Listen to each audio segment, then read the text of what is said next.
जब आप इतिहास की पढ़ाई करते हो, जब आप रिसर्च करते हो, आपके पूरे रिसर्च की हिस्ट्री में सबसे चौंका देने वाली चीज़ कौन सी थी? बहुत सारे लोग हमारे अभी के जनरेशन में दशावतार और 7 चिरंजीवियों को एक मानते हैं।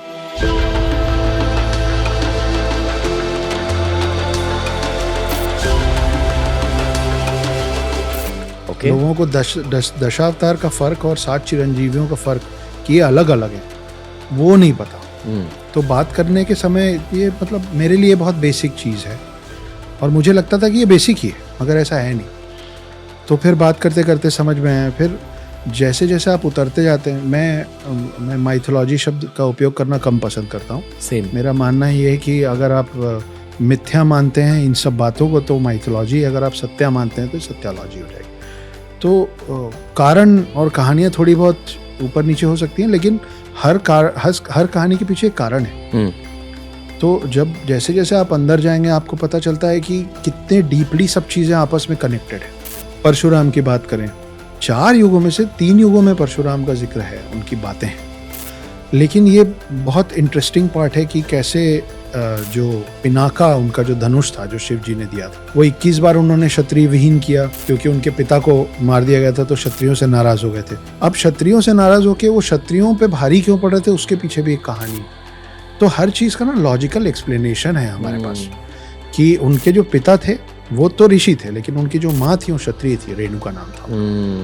जमदागिनी उनके पापा का नाम था, रेणुका उनकी मदर का नाम। तो रेणुका जी जो थी वो क्षत्रिय परिवार से, इसीलिए वो ऋषि भी थे और वो उनमें क्षत्रिय ब्लड लाइन भी था। तो 21 बार क्षत्रिय विहीन करते करते वो भूल गए कि 21 बार हो गया। फिर उनको याद दिलाया गया, हनुमान जी उनको याद दिलाया कि महाराज प्रभु हो गया, रुकिए। अब वो जो यहाँ मोटा मोटा ये Parashuram is one of the दशावतार्स।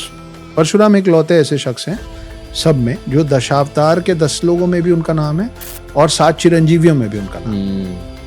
तो वो जब शांत हुए तो शिव का दिया ये जो धनुष था जिसका नाम पिनाका था, ये उन्होंने दिया राजा जनक को, और राजा जनक थे सीता के पिता, और उसकी प्रत्यंचा जो पीछे वो डोरी लगती है उसको उतार दिया उन्होंने कहा कि जो इसकी प्रत्यंचा चढ़ा लेगा वो सही वर होगा। ये बोल के वो चले गए महेंद्र पर्वत में तपस्या करने।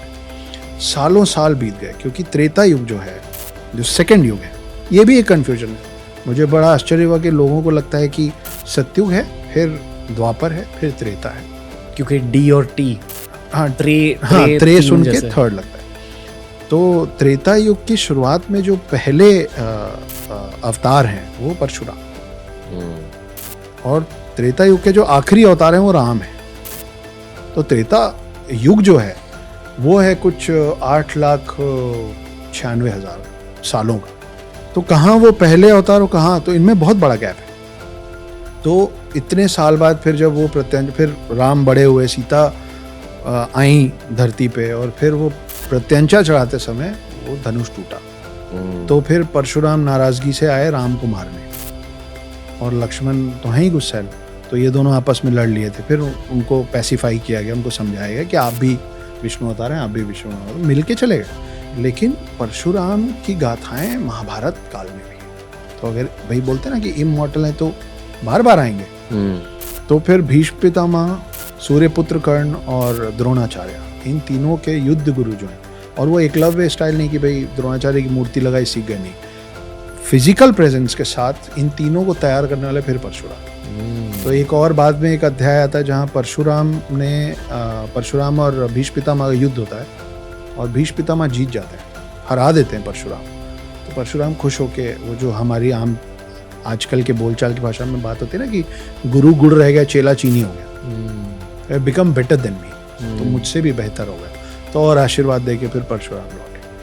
तो ये बहुत, अभी भी जो हम बात कर रहे हैं ना, बहुत ही ऊपरी सतह की बात, पर वो भी अभी लोगों तक पहुंचना और पता होना बचा है।